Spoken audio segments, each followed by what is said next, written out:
Tom Downey here once again for the Cowboys Report. I want to talk in depth about both Dak Prescott and Jake Ferguson. Some news, stats, however you want to categorize it here, I think Cowboys fans will love and at the same time also kind of hate about both players. Before we dive into that, we are 130 subs away from 226,000 here on the Cowboys Report. If you haven't already, now is the time to subscribe. You get free daily Cowboys shows when you sub, watch parties, live shows, and more. Hit that sub button so you don't miss out. So first metric I want to get into here is what's called adjusted EPA play. This is nerd stuff. So if you don't like the nerd stuff, hey, I get it, but I am a nerd, so it's fine. Ben Baldwin does what he calls adjusted EPA per play. Basically, you're trying to account for both the good and the bad from the supporting cast. If you do a screenplay and it's taken 70 yards for a touchdown, the EPA per play, that's expected points added, looks awesome because you had a 70-yard touchdown. But it was the running back or receiver who did all the work. If you, I don't know, throw a perfectly thrown pass to a wide receiver in opposing territory and it bounces right out their hands and it's picked off, that hurts your EPA. But it wasn't your fault. So it tries to adjust for some of the supporting cast stuff, offensive line, opposing defense. It's not perfect, but it's a good data point. In general, these are the raw expected points added per play leaders. I don't want to raise my son in a world where Daniel Jones is good, but apparently here we are.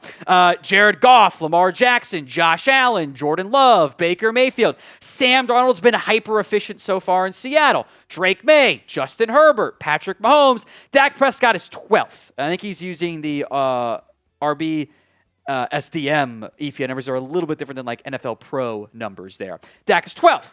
Adjusted.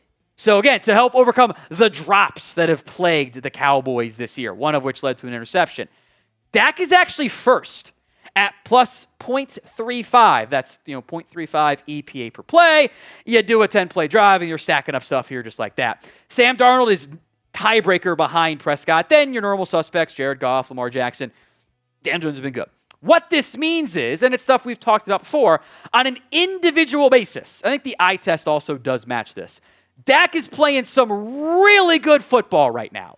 And it's not just the adjusted EPA per play metric that indicates that. There's a lot of stuff. He's actually second in PFF grade among QB, behind only Sam Darnold. It actually was Stafford, then Darnold and Stafford flipped after week 3.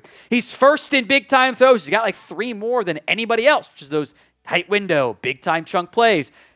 They have been drops on some of them. Completion percentage over expectation, which is based on, down and distance of throw, coverage. He's second, despite the drops. Normally, a lot of drops actually give you a negative completion percentage over expected. First in adjusted EPA per play, tied for third in pressure to sack rate. He's not taking many sacks either. More on this to come and why there is a downside to this stuff. But first, grade Dak Prescott this season.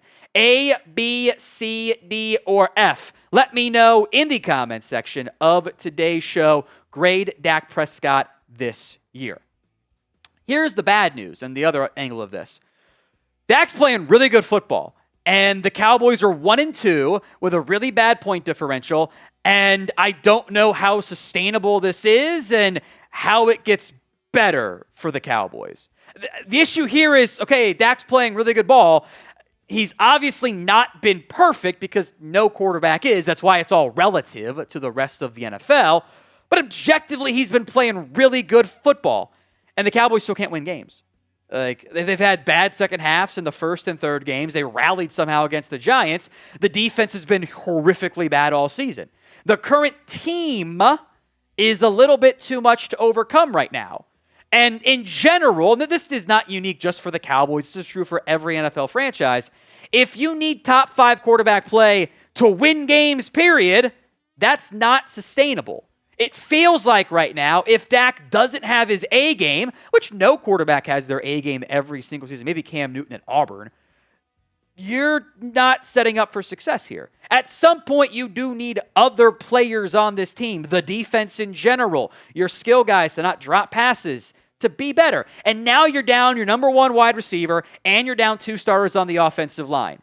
Last year, we kind of saw there was a critical mass point where he just can't put any more on his shoulders and expect good results.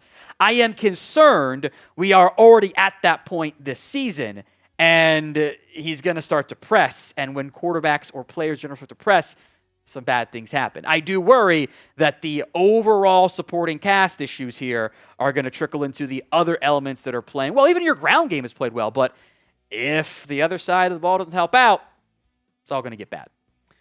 Today's show is made possible by Omaha Steaks. You guys get an extra $35 off with promo code Cowboys at checkout.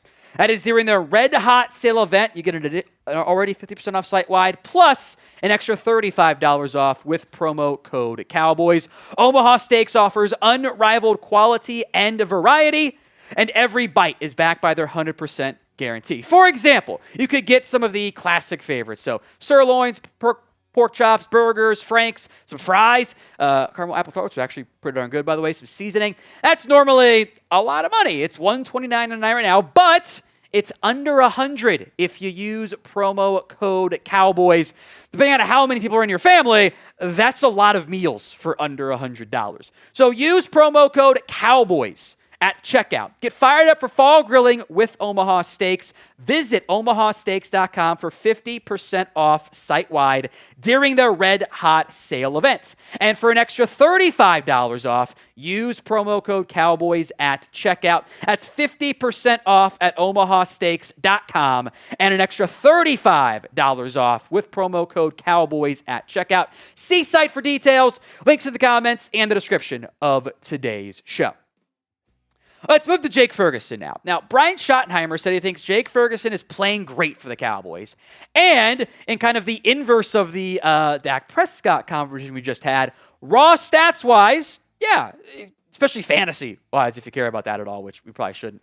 Jake Ferguson's got 32 targets, 27 catches this season, 183 yards. He's done some good raw numbers, although he's got the touchdown drought continuing right now, which is frustrating. He should have one. He dropped it. Here's where that ranks among all tight ends. He's first in targets. He's first in catches. He's second in yards because he's got 8 more catches than anybody else among tight ends. But he's 28th out of 31 qualifying tight ends in yards per catch. And there's one kind of concerning reason for that we'll get into. But so far this year, and I'm talking fantasy, I'm talking like real-life football because he's not that great of a blocker, rank Jake Ferguson among tight ends this year. Drop that ranking for me in the comment section of today's show.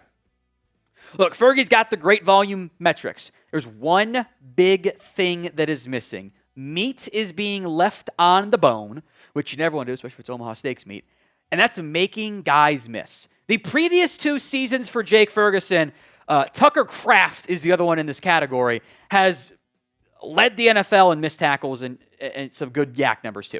15 forced missed tackles last year, 18 forced missed tackles, all per PFF in 2023, averaging 5.6 yards after contact. This season, he's not making guys miss. He's forced 2 missed tackles all season, and his yards after catch is down all the way to 3.1. That's a significant, concerning drop-off. To put it in perspective, Jake Ferguson, every 4th catch made a guy miss 25% of the time, was 22% back in 2023. Now it's down to 7.4. I did not pay Jake Ferguson to become Zach Ertz. It's not what I want. I need him to do more after the catch. You saw it against the Bears. Bears showing all these exotic fronts. They're going to check it down to Ferguson. How many 3rd down plays did he catch the ball short of the sticks and not make somebody miss? That is where he has to be better moving forward. Now, there's also been some conversation about playing more Brevin Span forward. I'm not opposed to that. Now, we know the Cowboys are going to pay the guys that they paid, but in limited playing time, I have been pretty impressed with Span forward. Now, of note, that beautiful catch and run against the Bears got called back and did not count. The thing that stands out to me for Span forward, on 36 snaps overall versus 68 for Luke Schoonmaker, who, have we called his name one real time this year? The one catch, right? Span forward's been mauling dudes in the run game because he's huge.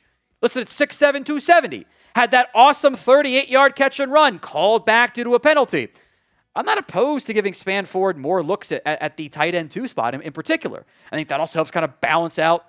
Schoonmaker hasn't been that good of a run blocker. Ferguson was really good against the Giants, but kind of came crashing back down to earth overall. I wouldn't mind seeing more Spanford, especially with no CeeDee Lamb. I wonder if they increase their 2 tight end packages against the Packers.